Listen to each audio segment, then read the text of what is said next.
Okay, so I watched the Pal World trailer on Xbox Game Pass, and it's just Pokemon in the Breath of the Wild universe. I mean, it is, the lawsuit is pretty much going to say that, right?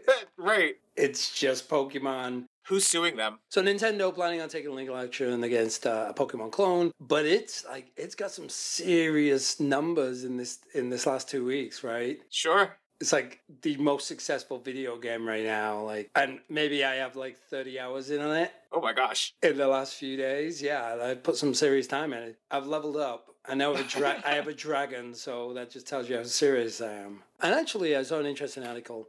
Japanese celebrities reportedly told not to mention Pal World to avoid damaging Pokemon relations. Wow, that's crazy. Yeah, so it's getting real. Sure, but I guess I never got into Stardew Valley. I never got into, what was the one with the islands during COVID? Animal Crossing or whatever it was called. I never, that doesn't check enough boxes for me. I don't like the sort of farming. I get kind of annoyed when I have to go. The reason I totally failed out of Elden Ring was because it's the type of game where you're supposed to grind and you're supposed to go and die 72 times in order to build up enough XP. That kind of cycle doesn't work for me. And yet, I don't mind a roguelite like Hades, where you go and do the same thing over and over again because it's somehow random and different enough. I don't know. It doesn't work for me. Yeah, none of those games appeal to me at all, except Pal World. If I'm in there with a guild, they're doing most of the work. Right? So you're a healthy contributor to your own little mini society you are the loafer, just taking advantage of what the community, the village does for you. It is interesting. It's fascinating when you watch these video games to see who's like they are in real life in the video game and then who sort of is. Yeah, I'm the loafer in there, right? The dilemma for a lot of people, which is why I always talk about the, technological utopia, is a lot of it is us recognizing oh my God, what are we doing every day? I could be capturing digital cows with horns that fly and, building bows that can fire 3 arrows at a time. That is real stuff. Didn't they try for a while to turn that into a way to do Bitcoin mining so that you could technically get some results at the end? Perfect. So that's exactly what I was saying yesterday. In Power World, I was joking around with one of my guild teammates. I said, it's going to be great when all of these pals that we have working are really just mining for Bitcoin, right? Once they connect those two worlds, it's beautiful because we're making money through games. Yeah. You're making something through games. Yes, okay. But that right. is technology utopia. No. Technically, that turns itself into a really vicious cycle of... No. As soon as you need to derive value from it, no. As soon as the value is value you need for someone else and it's not personal fulfillment, then you're in a capitalist system again. That's what I was going to say, though. It feels like utopia. Therefore, it is. I'm mining, potentially making money in the future. Feels good. Sure. Feels good for you now.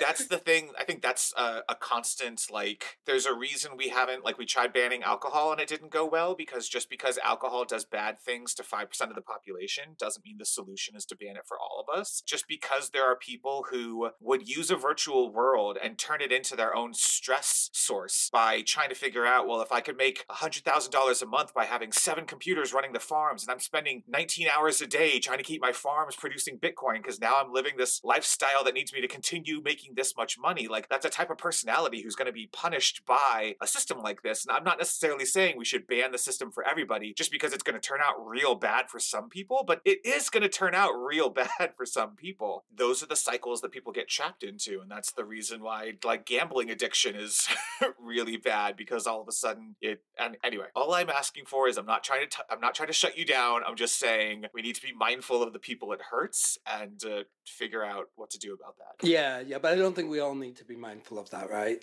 That can be... Some of us do. Yeah, that's my point. Some of you can, right? We're not all carers, right? Sure. I care. I shouldn't say we're not all carers. We all care in our own way at different stages, and I'm much better at managing grief after it's happened, right? That's when my Yes. caring shows up. It's you're in a stressful situation now. Let me tell you, this is where I care. You're preventative. You're like preventative medicine. Right. I'm proactive, you're reactive. Yeah. So I'm like the hunter. You're more like the gatherer, I think. Sure.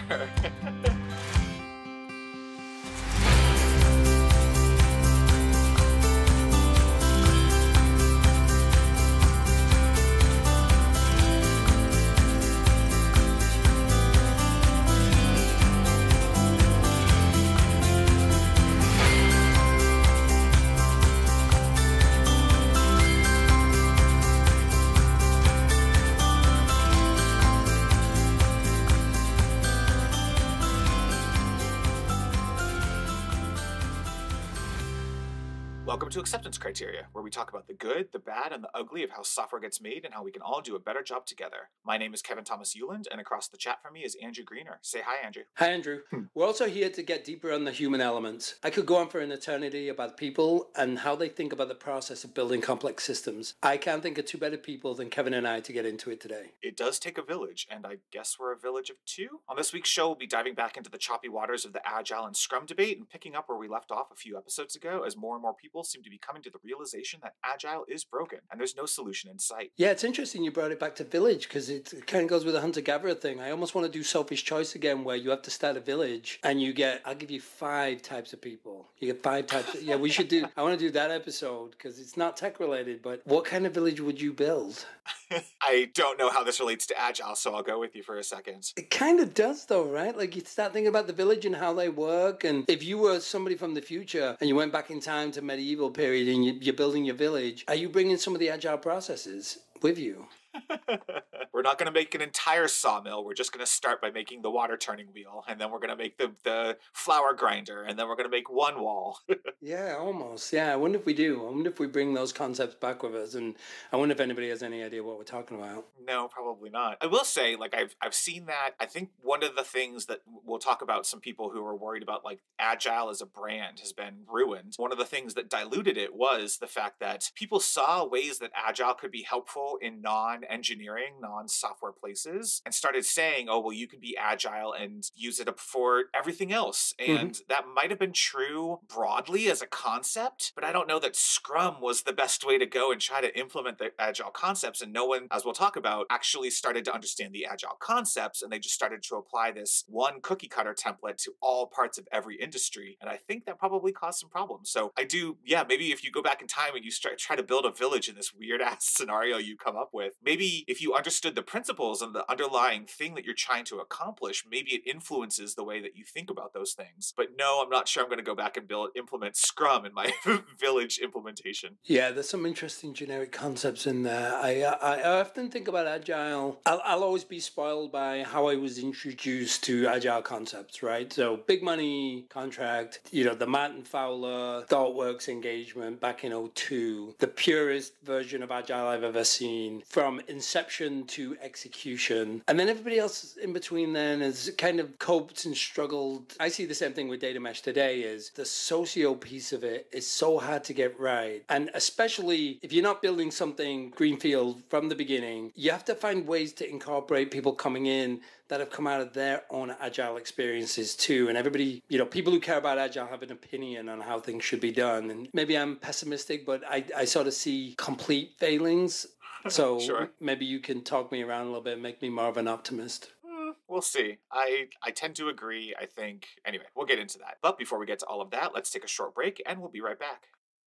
All right, welcome back. This is a segment we like to call Process Stories, where we talk about systems and frameworks that software teams use to get their work done. So today we're returning to the topic of Agile and Scrum. There have been a number of articles, blog posts, and webinars in the weeks since we recorded our first episode on the failings of Agile and Scrum. So we thought we'd dig into some of those discussions and talk about what we think needs to happen next. I think there was an interesting article. Did you send me this about Agile as a micromanagement tool? I did, yeah. Okay. I did. I thought it was really interesting. So it's Murat Galar. I don't know if I'm saying that right. Murat Guler? Oh, apology for butchering this name. I think he was at Google for a number of years, and he has a book talking about Agile, and this chapter that he posted, Agile as a micromanagement tool. And I thought it was really interesting. He used a religious metaphor with, the priest class of Scrum Masters and product owners, the daily prayers of the stand-ups and sprint ceremonies, and how a lot of the idea that this will be successful has to be simply taken on faith. He sort of points out that there's really not like a ton of rigorous scientific evaluation about whether or not Agile actually solves a bunch of problems, and fully grants that there are significant problems with waterfall and the old ways that people did things, but was sort of pointing out a bunch of problems he had with,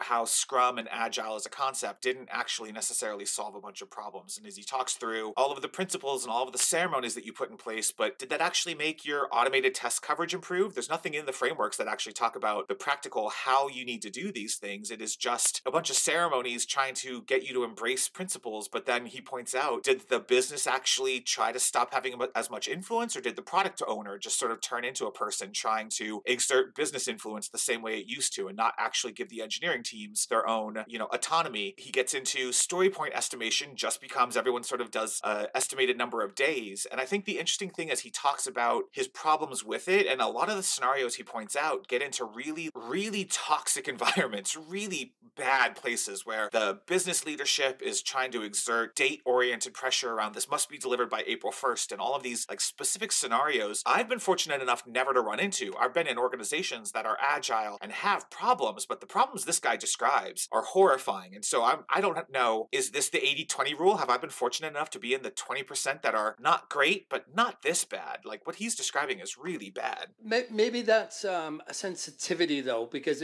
I'm sitting here listening to you talk about it, and part of me even beginning to formalize and correctly order my disdain for a lot of agile is Sure. because of how bad it is. And at times I've removed myself from the conversation because I'm like, okay, maybe I'm just like the worst person to ask about modern companies with their agile practices because I'm so like taken back by how bad it is. But actually what I liked about his article was that I'm like, I'm not alone. There are other people who are like, this is so bad. Sure. And I also wonder, there's sort of some naive questions in all of this where it's like, knowing what we know now, were there tweaks to Waterfall that made it more agile?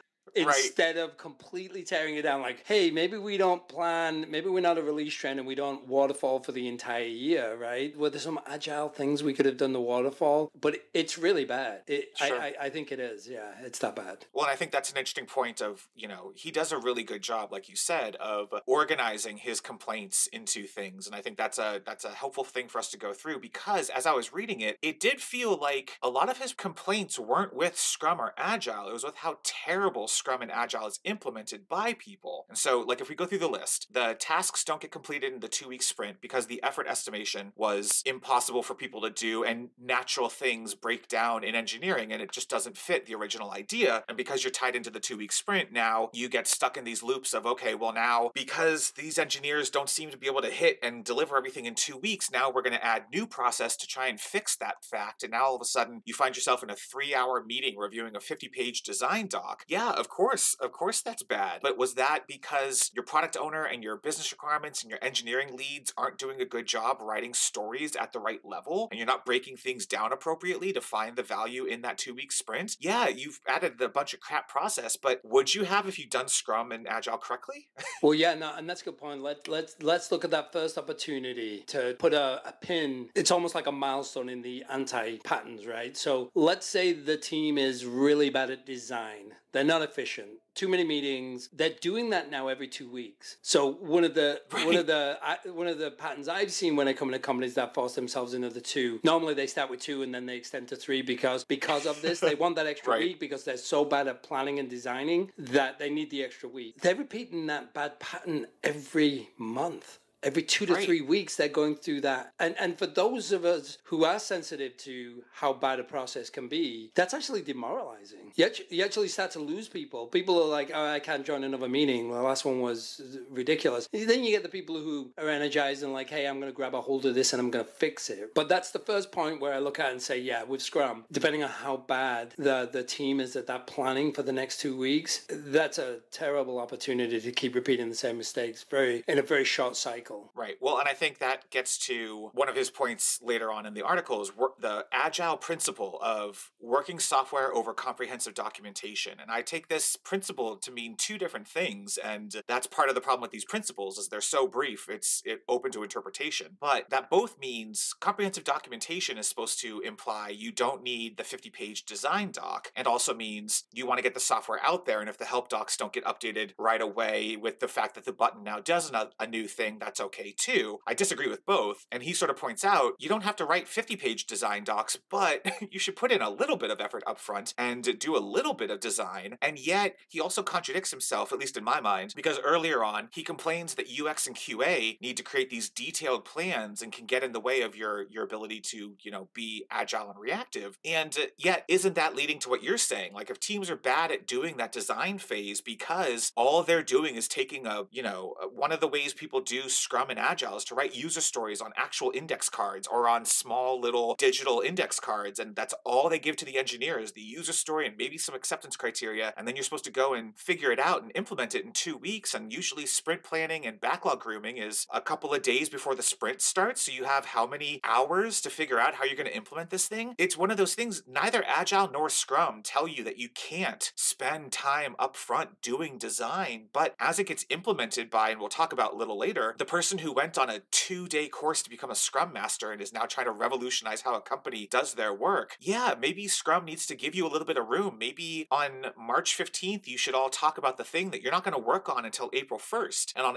March 15th, you're working on the thing that you talked about on March 1st. And so you had the breathing room to make those design decisions, give UX time to figure out 3 iterations of the wireframe before they land on the one that makes sense that they've run by some users.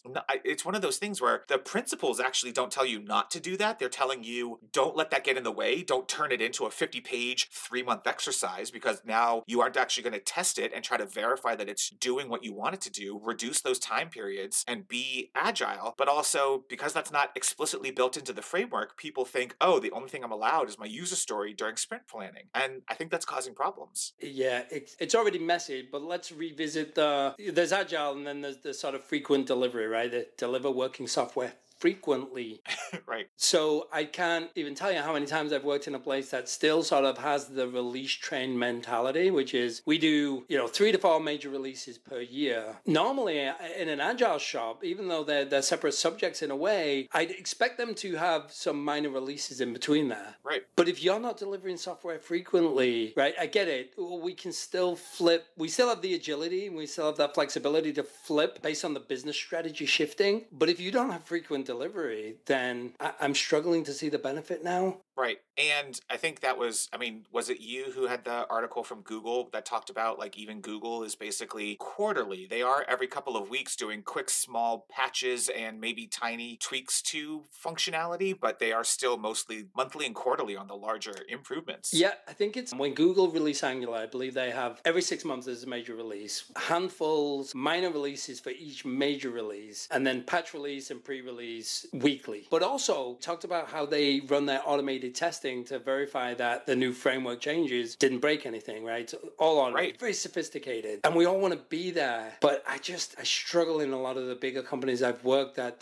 Did they even have anybody on staff who knows that that's the glory, that's the glory, right? That's the utopia. That's the destination. I actually question whether anybody actually even has that in mind when they're munging around their new agile processes. Like, what's your goal? Right. Well, and if you want it to be, if your goal for being agile is to not invest, so I think there was a discussion, we're jumping all over the topic, but that's fine. There was a discussion in one of the other podcasts that I'm going to bring up where they were talking about it used to be, $100 million, $200, $300 million projects that would take 2 years. And then at the end of that cycle, they found out that it was bad and didn't work and didn't do everything it needed to. And so they went in and said, Agile would help you. You could break that down and you could start to get to the information. So I do think even in enterprise scenarios, the idea of being able to get things in front of people faster to make sure you're investing in the right places makes total sense. But are you set up to deliver enterprise software to your clients on a frequency? Are you delivering it? Are you set up to deliver it just to 30% of your users and see how they respond? Are they aware that they're getting MVP versions of features, even though they've paid an enterprise contract with you? Or even a smaller mid-sized company offering different levels of service, you have users who have expectations that they're paying you for something. This isn't a consumer app. Maybe a consumer app where, again, I go back to the split between B2B and B2C. A consumer app, and even if you only have 10,000 users, you can pull 100, 200 of those out and get some statistically significant information about the usage of new features doing that. So again, it comes back to what type of company are you? What are you, like you're saying, what are your goals? Who are your users that you can get in front of? And if you need that quick turnaround to make sure you're not over investing in bad ideas, that's good, but you'll have all of the other plumbing that Scrum and Agile are not providing to you.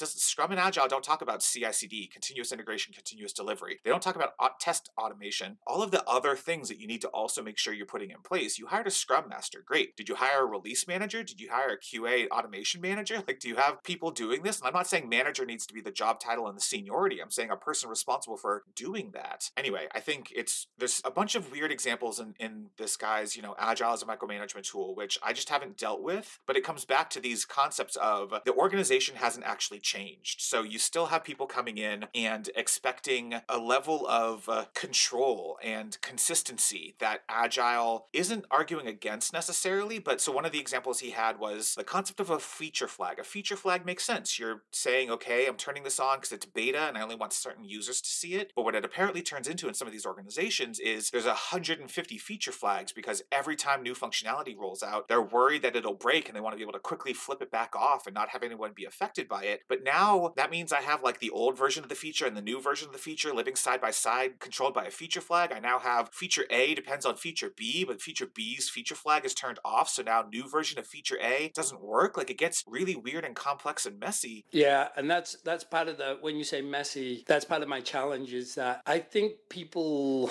bad people, but not bad, not malicious always, but they believe that there's an element of flexibility and agility in some of the principles too. And that I look at as one of those things where it's like, they view that as agility, right? And I don't. It's like, for example, the second principle, I think you'd highlighted this in your show notes about the welcome changing requirements. I've actually seen a lot of product guys use that as no requirements. Well, yeah, no requirements is the same as flexible requirements because we're starting from the beginning. It's like, no requirements is no requirements, right? Like, right. Or they go the other direction and they don't mind coming in on, it's the Thursday of the end of the sprint and they have a change in the requirement and they're like, but we're agile and we're flexible. It's like, no. It's okay if the change in the requirement is before sprint planning and your user story that you had originally scoped out and done some story pointing and then you got some late breaking information and you want to be able to be agile. Great. But that's story is no longer happening in this sprint because you need to go and adjust to it.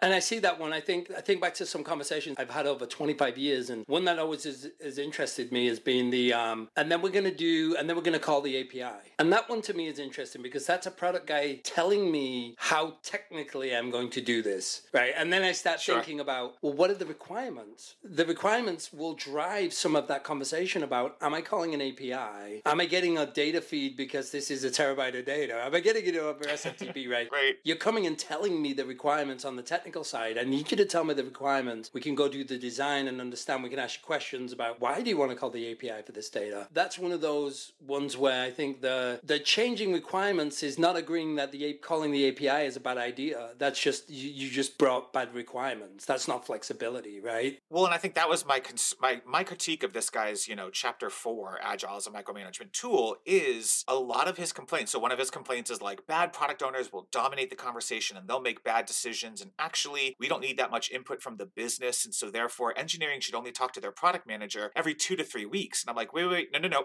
You've misunderstood. A good product owner is a partner and might accidentally come and say, hey, I think the next step is the API. And you as engineers should feel comfortable and you should have support from both the product owner and your engineering manager and your business leadership, that the engineer should be in a position to say, actually, I'm not going to say that the next step is to call the API. I need you to tell me why that's a thing. And we will together agree whether or not it's API or not once you tell me the actual requirement. And you should have that pushback in that conversation. And it sounds like there's a lot of organizations that don't have that structure. The product owner is basically a project manager and sort of in charge in a way that is not, it's not adhering to the Scrum process or the Agile process. That's and exactly so, right. Again, you're not doing the framework and you're complaining about the framework. Yeah, that's exactly right. And I agree with that. And I think if I'm working with product manager or product owner and I'm going back and saying, tell me why it's an API, then I'm assuming I'm going to get a fairly detailed explanation of, well, it's part of this application flow and we get to this point and then we need the button, they push the button and that's the API call. And it's like, cool, fine. All right. So there's some thought process here as to why this is an application programming interface, right? Like it's part of the business flow in the application. I do agree that should happen. But I also see, again, and this is why it's so hard, there are plenty of places where those conversations die at the, right,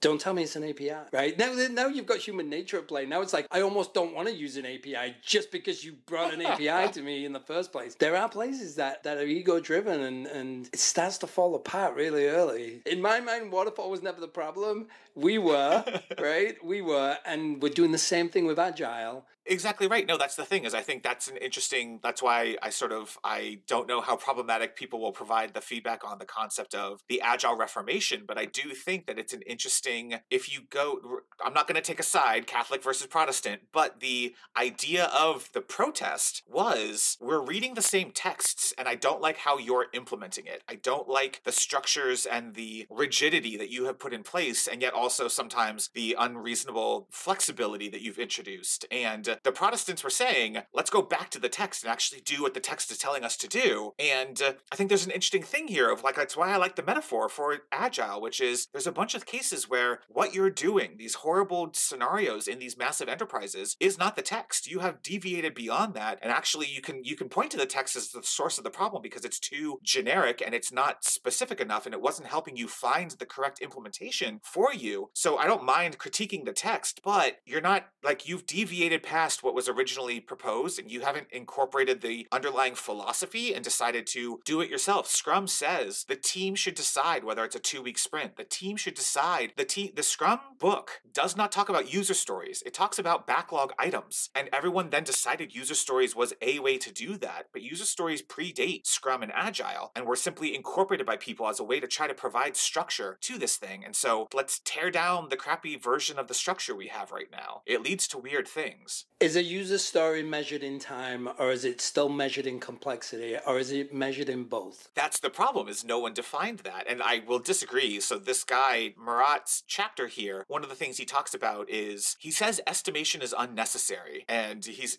argument is even if one team missed their estimation by a quarter, it wouldn't derail the project in any serious way. What? Since when does when does a team missing an entire quarter? Like, there are still dependencies between the feature. No, that's not true. So, like, I do think that because the frameworks are failing us, doesn't mean that estimation doesn't have help. But the problem is the systems we seem to be using, and I've heard from people who loved the way that they did estimation. They used like a Fibonacci scale, and they were correctly doing story point poker, or they were doing all of these things. And there are companies that clearly do estimation very well. I'm just not sure it's a very common skill set, and because it is the thing that is often outside of your control. You can be the best estimator of your own engineering effort, and you have no control over the fact that at the same time, the platform team is telling us we have to upgrade to Python whatever, and now that means my library that was currently using a thing is now deprecated, and my original estimate of a single, half a sprint is now, and it shouldn't be estimated in sprints, it should be estimated in points, blah, blah, blah, but my estimate is now thrown off through things completely outside of my control. I shouldn't get penalized because I missed the sprint deadline. Those are things that are interrelated to one another. So a bug comes in that I was responsible for writing the original code. I get pulled off of my feature and go work on the bug for 2 days. In theory, your sprint should have padding for bugs, but again, all of these variables get weird. And so sprint estimation, we're going to talk about Kanban, Kanban. I don't know what the right pronunciation. Let's go with Kanban. I like that. Kanban sounds fancy. Yeah, it sounds British. Yeah, British. Yeah. I will say the complexity measurement was always a journey for me. It was never about the one or the other. And I do like Fibonacci, but it was always about the journey. It was always about that first opportunity to understand, well, one, Kevin's 8 versus mine, not the same. But it was also the first opportunity to say, why is this complex to you? Do you understand what you're doing, right? It was the first evidence for me that this engineer may not understand the requirements, and also they may not understand the architecture. And also, are you doing it on the Monday of the sprint in your sprint planning meeting and somehow expecting the person to, like, did you give them the details a week beforehand for them to go read and do the research? Yeah. Or did you show it to them in the sprint planning meeting? And of course, the junior developer who's just reading the user story and the acceptance criteria for the first time, again, because no one understands like how these ceremonies are supposed to go together, are you actually giving people the right context and the right learning? And then to your point, maybe this is an opportunity to understand where we have deficiencies and gaps on our team and fill those in. All of this just contributes to the mess. Right, exactly. Because it's all fuzzy as well. It's not, they're all ifs, right? And it's multiplied by the number of people. If you're talking about 50 engineers, like each one of those peeps are different, and they're also mood based, right? I'm burnt from last week working on 3 bugs, and now you're asking me to estimate, and yeah, it's so flimsy. Yep. So I thought it was interesting a week or so ago, scrum.org, the, official Scrum source, released a webinar called 12 Agile Anti-Patterns. And I just thought it was interesting. They get into, he talks about precise estimates being an oxymoron because the business wants to understand whether or not this will actually take 6 days and therefore be completed within the sprint. And then the sprint means they can deliver their goals. And I think there's understandable coordination that needs to happen when you release a feature. You need to make sure that marketing and training and support and a bunch of other people are aware of it. So having some understanding of time frame is good, but it is supposed to be an estimate, and we'll talk about better estimation processes. It is also supposed to be relative and not actually a commitment of days. There's a whole bunch of stuff that you can get out of good estimation frameworks, but it is not committing that this feature on March 1st, we know that this feature will be available on March 15th. That is not the goal of estimation. And yet people fall into the trap of trying to use those estimation things as a precise predictor of dates. And again, that is the business not understanding what they signed up for and not using this framework the right way. So they get into dogmatism and the idea that there is a strict way that you have to implement Scrum. And again, I think that's kind of like, yeah, because the Scrum book just gives you these sort of guideposts and actually didn't give you a real implementation plan. And it did that on purpose. It was trying to say, these are the principles and some helpful tools that we think will help you do it, but you need to implement the actual details. And then they turned around and started offering 2-day courses to get certified in becoming a Scrum Master. And it's like, well, in 2 days, did you learn something dogmatic and then go into an organization and preach exactly what you learned? Or in 2 days, tell me that you somehow learned in 2 days enough of the principles to go and help an organization build the right process for themselves. So you guys complaining in your webinar that dogmatism is bad, I think I'm looking at the source, maybe turn the mirror around. Do you think historically there was this much chatter about waterfall leading up to its demise? I shouldn't say demise because it's still around, right? Like we know, we talked about that. But do you think there was this much chatter about it before it was ditched, or do you think people got hyped on the sort of new principles, and then it was early enough? There was a lot of startups back then. Did we just have the perfect plane to go at it from an agile point of view? I feel I'm not that old that I was noticing the buzz around waterfall and all the challenges, but we've been talking about how broken agile is for a long time. I think that leads right into sort of, so there was a podcast called No Nonsense Agile, and they had an episode, this was actually in March of last year. The episode was called The Agile Brand Has Been Destroyed by Con Men and Clowns. And it sort of talked about this idea of the agile industrial complex that rose up over the last 2 decades. And it was basically trying to boil Scrum and Agile down to a 2-day certification to become a Scrum Master, like we've been talking about. And those low experienced Scrum Masters now go into these orgs and don't actually know how to adapt. And it ruined the Agile brand. And I think they had an interesting conversation because they asked the question, why did Scrum win? And sort of XP, extreme programming, lean, Kanban, all of these other things are out there claiming to be Agile frameworks as well. And yet Scrum is the one that seems to be the most predominant. And their conclusion was the 2-day certification. It allowed an entire industry. All of the major consulting firms can now go and get 100 people Scrum certified and go into all of these organizations and make massive,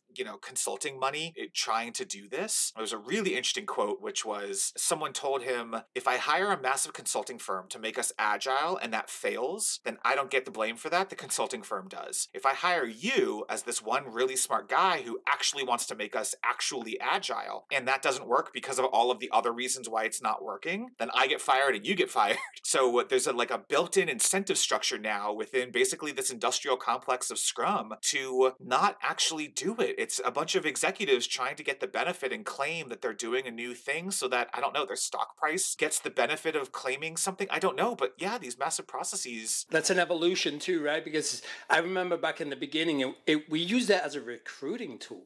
We're agile. Okay. And it was that was how we were going to get kids out of school. We're agile. Was so hip. And it's taken on a life of its own as to, it's like the blockchain slide, right? In your pitch deck, it's worth another million.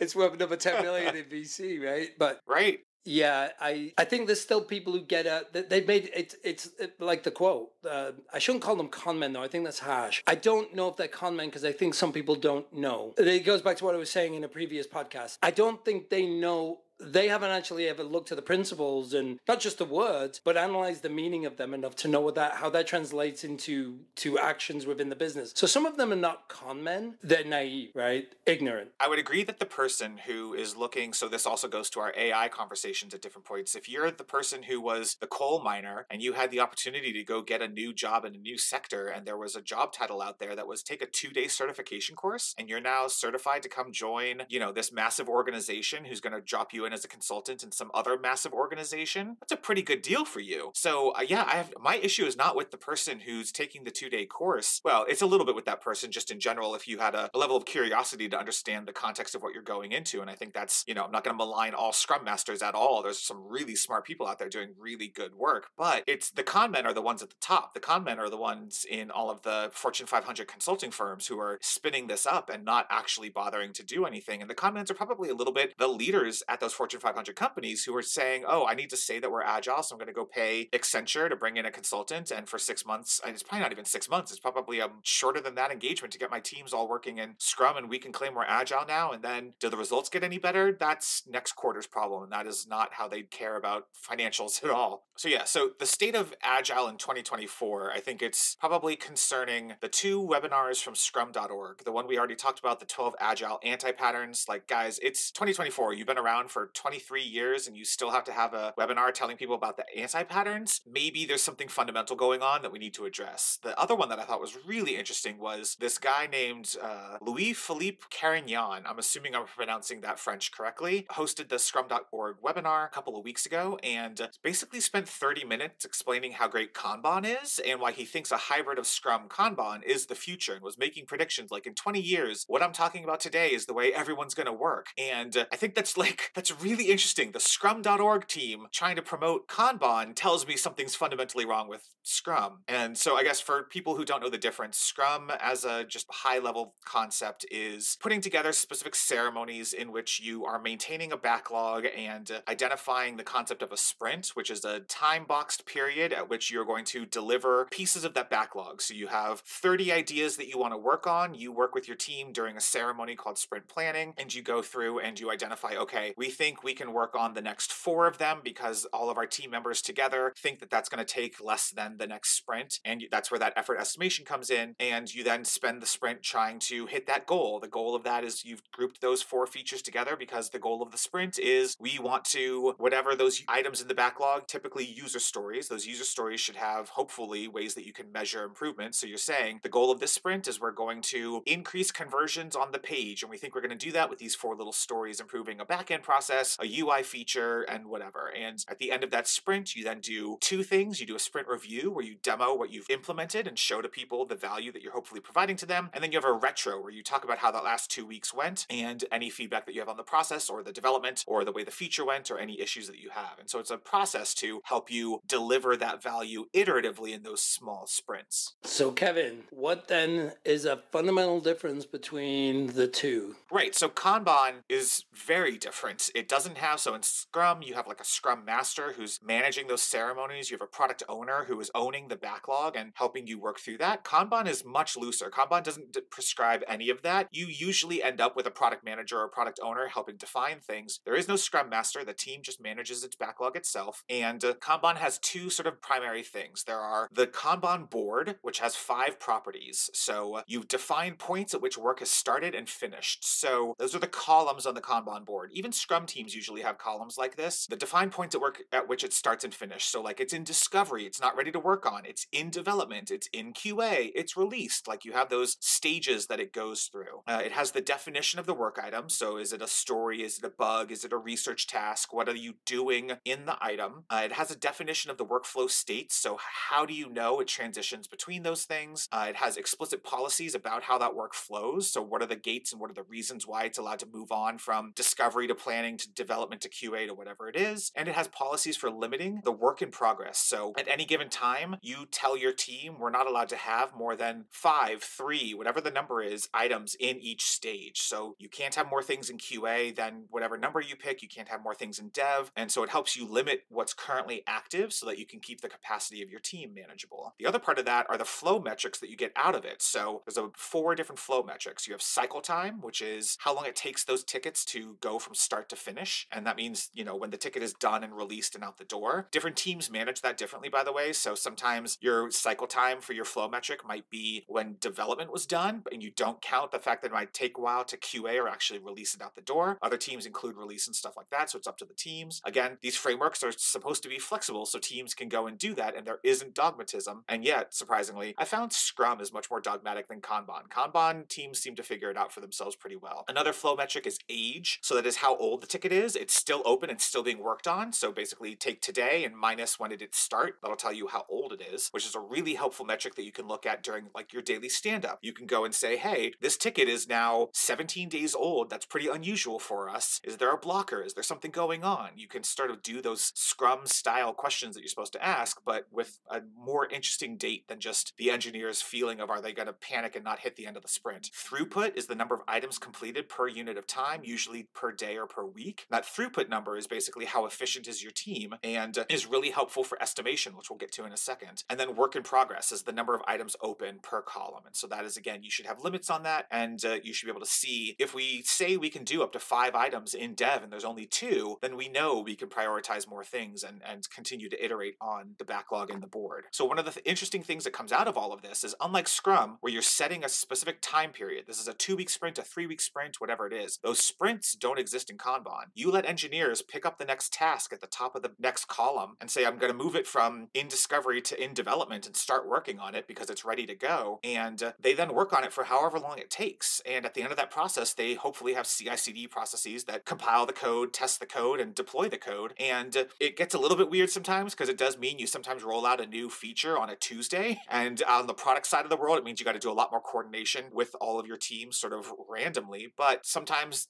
teams actually, even though it got, code done on a Tuesday, they might not do the release until the Friday night or whatever it is. So again, variation and ability for teams to decide how they want to do it. One of the really helpful things coming out of Kanban, though, is those flow metrics. So now, as long as during planning, you're breaking your stories down, your little items on your backlog are all relatively equal sized, and they don't have to be all 5 days, but what you don't want are elephant and mice. You want something that's a relative size compared to one another. And what happens is through flow metrics, you start to see what your throughput is, and you start to realize percentiles. On average, you tend to close equally sized tasks within 8 days. Your throughput is 8 days, and that's great because now estimation is no longer individuals trying to figure out, oh, I think this task is going to take me a week, this task is going to take me 2 weeks. You just make sure that all of your stories are relatively sized, and you all can decide the relative size of our stories is 2 weeks. Like, it's entirely up to you to make those choices. And now, when you can do that, when you do that during the planning phase with your product manager or your product owner, whoever it is, you're breaking those stories down into the relative size. Throughput is the way you do estimation. So now you have a thing called Monte Carlo. So Monte Carlo is a type of simulation that you can run, and there's tools and spreadsheets out there that help you do this, but basically it looks at your past performance, looks at the input that you're giving it, which is we want to do these 5 tasks and have them done by March 15th, and it gives you percentages, and it says, well, March 15th is only a 70% confidence level based on your past throughput, so if you want to do all 5, we think that's going to be March 22nd, and that way you actually don't stress your engineers out with trying to do weird story point estimation, and you're not going to commit to March 22nd, but it gives you a window that you can be aware of and is a much better way of trying to analyze all of these things. It just, I don't know, Kanban has been, I've used it a couple of times in the past, and I was the most happy with those organizations because there's these tools built in to solve a bunch of the problems Scrum has. Yeah, it's a tough one for me. I guess I kind of view it as this too. Part of the challenge is depending on the types of issues you're experiencing in Scrum tells me whether the team is going to experience similar challenges with Kanban. Because if I was looking at Scrum and saying, okay, it functions really, really well, and I just have a challenge because I feel locked into the 2 or 3 weeks, but I'm not totally convinced that most of the challenges I've seen have been, we're locked in a 2-3 week sprint cycles. It's like, wait a minute, it's like, no, that's not the problem we're trying to fix. We're trying to fix all the other chaos and crap. Well, and the problem that the 2-week lock-in has is you're likely not doing a good enough job with your product owner and your product manager to actually break down the concept into deliverable value. The goal of you having 2 weeks is to say that the value I get at the end, and therefore, if you tend to find yourself needing 3 weeks, maybe that's okay because because you're getting to that value, if you have no prediction, if every single story is different, sometimes a story is 7 days, sometimes a story is 42 days, then your problem is actually your product owner and your product manager are not looking at their functionality and trying to identify, what am I testing? What am I evaluating? What are my KPIs? How do I know that I'm delivering something valuable to my user? And working with the engineering team to say, we want to get to that value as quickly as possible. And so what you're saying is 42 days. Maybe that's true, but if we do want to use sprints as a time box, and we say the sprint is 2 weeks or 3 weeks, whatever the duration is, the goal of the time box is not to penalize the engineers. It is to get to that value in a consistent time. And so your product manager or product owner needs to look at it and say, okay, well then, what if the table couldn't be sorted? What if the table only had filtering on name and status? What if I took out functionality from this story and we moved that into a story that happens in the second sprint? And you can still get to value, but the product owner and product manager needs to then have enough information to know what are they providing. And if I can't sort the table and I have 150 items in the table and I can't filter it, sorting is actually a really helpful thing to get me to the item. And so that's a bad idea. So they need to know what's going on to make those calls. Let me ask you a couple of questions, scenario questions. If I'm an engineer and I'm working with you to build a profile page, are you expecting me as the engineer to design and develop that profile page in a manner that allows for me to demo my work as I'm progressing? Or am I developing a profile page that at some point in time I'm going to say, ta-da, there it is? And I'd argue that as an engineering lead in the past, I would expect my technologists to be smart enough to design and develop a feature in a particular order that wasn't damaging to the cycle, that would allow for me to release 40%, 60% of that feature. So, hey, Kevin, here's your profile page. It's only got first name and last name on right now because I didn't get to the other stuff. Or, hey, Kevin, by the way, this is 70% done because I did all the attributes that are just CRUD, but now I got to go do this verify step. But at least you have this that you can now sit with the customer and look at. And I would argue that we are arguing about complex problems in Agile, and I'm telling you that we at times don't even have engineering prowess to develop in that manner. We don't. There are engineers who don't think about developing in an order that allows us to be agile. I agree that that is a thing that you can run into. I would argue that that, again, is not Agile's fault. That is the engineering manager and product owner's fault, because a good partnership, that's what I was saying, is the product owner should be able to, or product manager, job titles are interchangeable for this conversation, should be able to look at that conversation and say, okay, so Gary is telling me this is going to take 3 sprints, and I really need to be able to demo this to somebody by the end of the month. So let's talk about, why is it 3 sprints? Well, because I need to do 2-factor authentication. I need to do the social logins. I need to do everything. And as a good product manager or product owner, I can look at that and say, well, all I need is first name, last name, and email address and the password, and I can get them in. And then in a future iteration, it'd be great to then do social logins. And then after that, 2-factor authentication. And so you should be able to understand as a product person how to do that. And so I'm saying it's both parties need to take responsibility for Absolutely. And I 100% agree with you. Absolutely. No doubt this is not the problem of Agile. But we're not talking about a small conceptual change for some engineers. That is behavioral. To retrain somebody who's been doing something for 20 years and try to help them understand, hey, if you develop this way, if you design and develop it this way, then I can have the product person in parallel go away and be very productive in that next level, right? Right. That behavior change goes back to everything I'm talking about with when you bring in a new engineer into the organization, what do they actually understand? They say, oh, I worked in Agile. It's like, cool. We need to reboil the principles down to a set of engineering principles almost. Like, what does it mean to be an Agile developer? And it's here, look at this problem. Design that for me in an Agile manner. And the principles don't cover that. And engineers don't know it. And that's my biggest problem is that takes time to change. And I would argue that that shouldn't be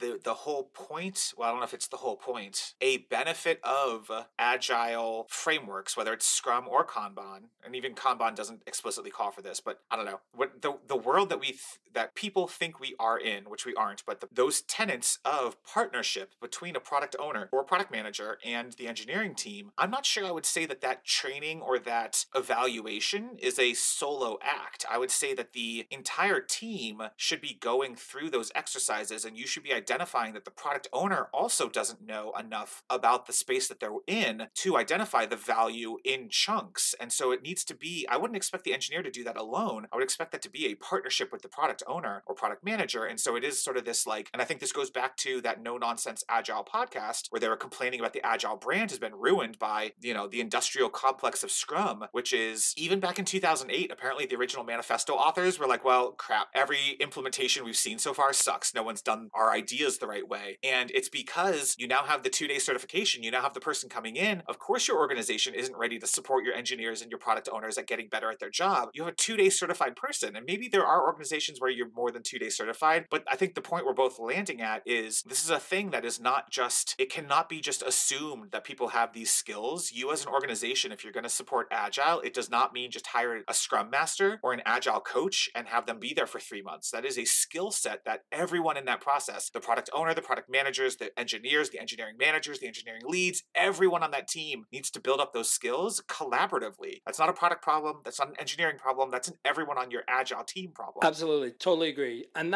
that's been my biggest problem with the analysis of Agile too. We're still stuck at the very pie in the sky. We're looking at the process, and I see it a lot with engineering leads, right? Like they're really fascinated with the lucid diagram that talks about, and here's where we do the design and da-da-da-da. And then if we do this on a Monday, then it gives us 3 days. And I'm actually thinking about the technical architect who's teaching the engineers and working with product. I totally agree. It's a village problem, right? Right. Who's working with them saying, every time we do this, you think the best place to start is here. And I'm telling you that will not, that doesn't give the product manager owner anything to do for 3 weeks. But actually, if we surface the designs this way and we get this into the hands of the product owner, they're off and running, right? And they can start to solicit customer feedback. I actually, now I say the words, I want to boil those principles down to engineering patterns. I almost feel like there's like the Venn diagram of which patterns can product and technology agree that this is how we should work. I actually think we've gone the other way. We've gone a little bit higher level with the meeting cadence, and we talk about retrospective still. And I'm like, no. It's how you code. It's how you design. It's that sprint planning is bad and you're not doing what you need to do because you're doing it in even people who do like 4-hour, 8-hour, all day long sprint planning meetings aren't doing, that's not a good way to get these conversations happening and to build up these skill sets differently. Yeah. And I do think I would challenge you on the word engineering. I think it needs to be an Agile or whatever the new replacement term is for Agile. It needs to be at that other level because it should include product. It should include QA. It should include UX. All of those people need to be having those conversations because you're not just asking engineers to think about how they build that engineering architecture differently. You need product and UX and QA all telling you the reasons why it can't break down between two-factor authentication and social logins. Those two things have to happen simultaneously. So there's all of those people need to be designing together. Totally. That's the thing is we leave it, they stay in silos. And I think that's part of the problem is Scrum hasn't actually solved the silo problem. I totally agree. And I guess it's because for 20 years I've been watching product guys try to fix Agile and they failed. So now I'm basically saying sure. It's the engineer's time right now to do that, right? So I'm just assuming that, I'm assuming that my work is going to be brilliant and complete by the time I'm done.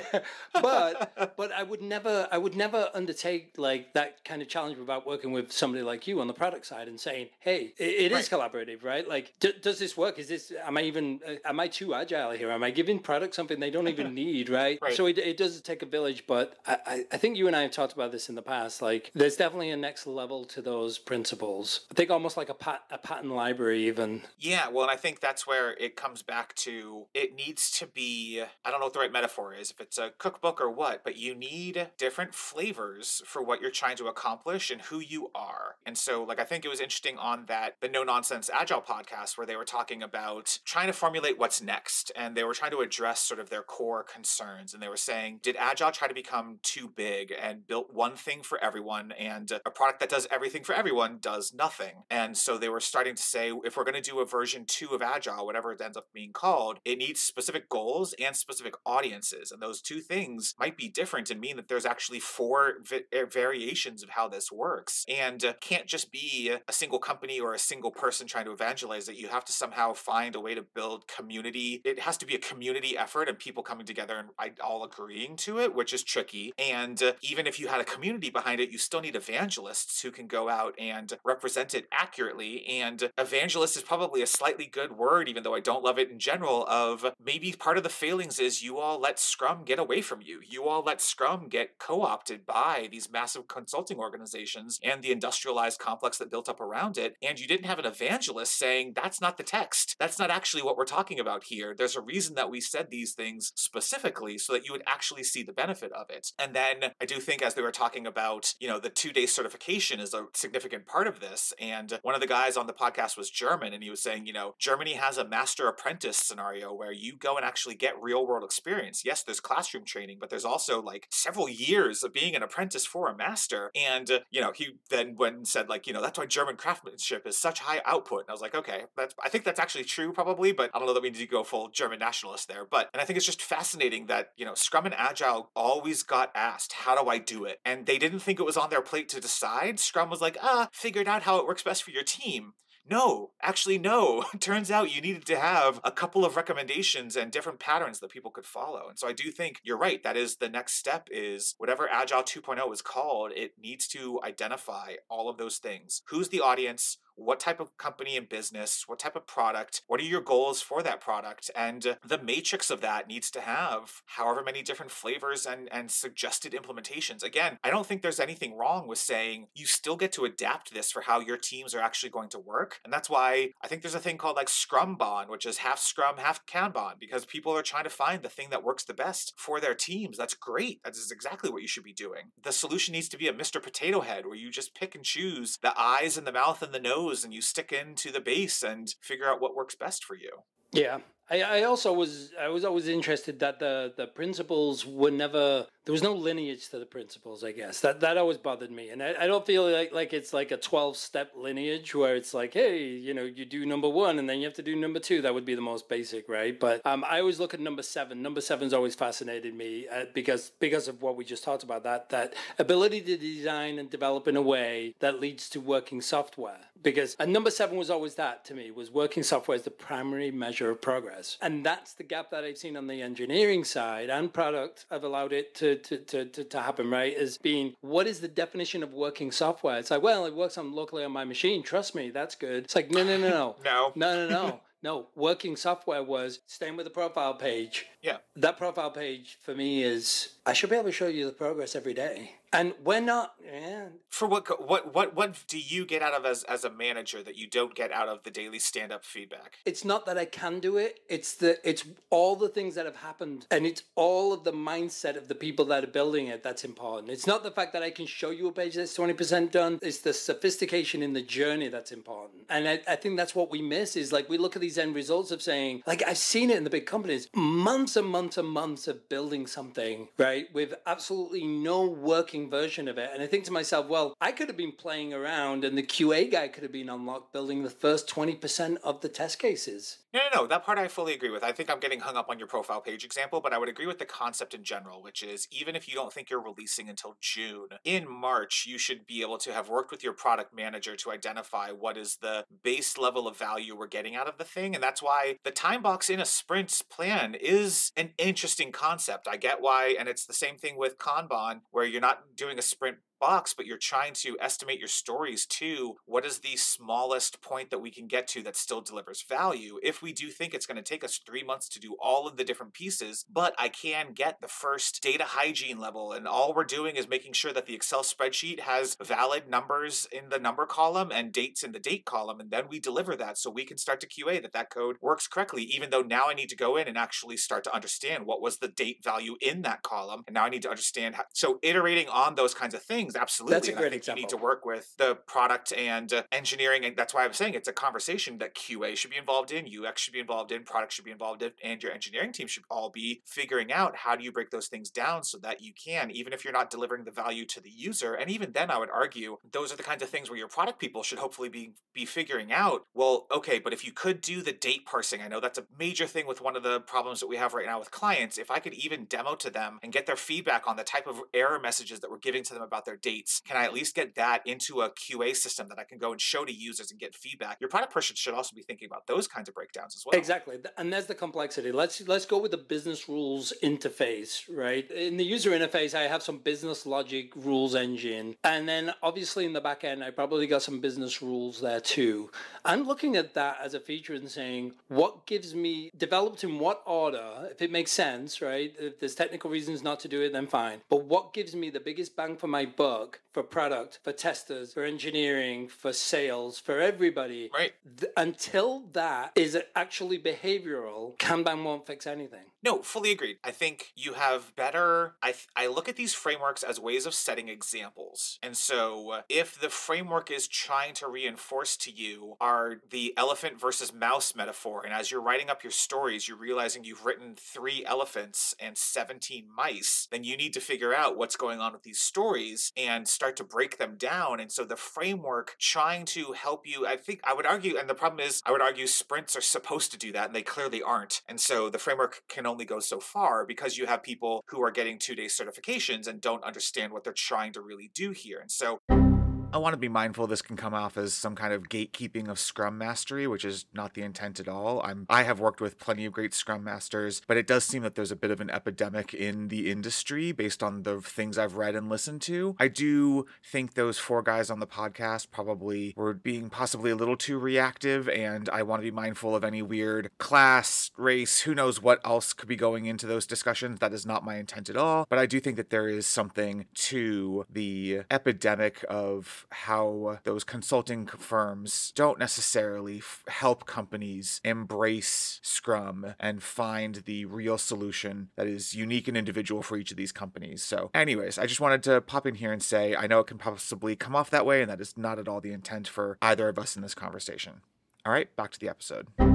I would agree with you that the framework is simply guideposts to tell you if you're doing it wrong. And the problem is people right now are ignoring the guideposts telling them they're doing it wrong. And that's not helping solve anything. So yes, it is a fundamental issue of corporations not investing in their people and their process the right way. They think they've found silver bullets, and there are no silver bullets for this. Yeah, and here's the scary conversations where it starts to break down, where you want your leaders to be catching. I need a new column in the status. I need a new label on my tickets. They should be conversations, because more often than not, that is the team screaming out for a gap in the process that they want to fill, or they're misunderstanding, dealing with, and I see this all the time with blocked. Blocked is a big one, right? It's one of the first ones to go on there. Well, what should we do when I'm waiting for this other team to put it in blocked? The minute I start seeing teams have that conversation about, hey, I need this new status, and I've seen some really ugly ones over the years with 12 to 14 different statuses, right? And I just, that's the leadership we're missing, the expertise we're missing, is people who can get that. Yeah, and I think that goes back to the micromanaging, the agile as micromanagement, which is anytime you start to notice you're adding new process, then something else is broken and the process isn't going to fix it. You're simply trying to work around a fundamental that you haven't gotten right, and you should be going back to your fundamentals and figuring out, why did we think we needed this new process? Oh, actually because our ability to release stable code isn't that great. And so rather than adding in a feature flag every time we rolled out a new piece of functionality, maybe we should figure out why our QA and our test automation isn't catching these things. Maybe that's because the stories are too big and there's too much code getting written at the start of April that has no relation to the code at the end of April, and it's a fundamental thing that you haven't addressed yet. But is this all fixable through democracy too? So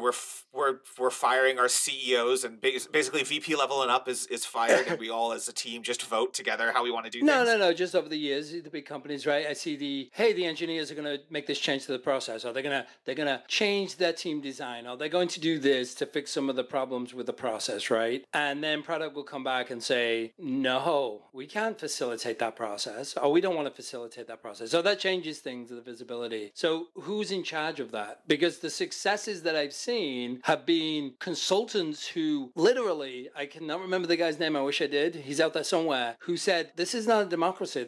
We were hired by your boss's boss's boss to do this, Right. We're getting paid a lot of money. We're not going to show you any numbers that prove we're right. You're going to do it, right?